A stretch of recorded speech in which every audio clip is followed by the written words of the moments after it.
Урматтуу замандаштар, эмгекчилдик менен 29 жыл эгемендүүлүктү сактап, республикабыздын бүтүндүгүн коргоп келебиз.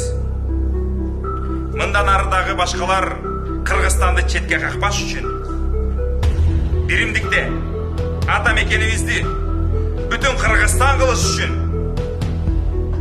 реформалар керек.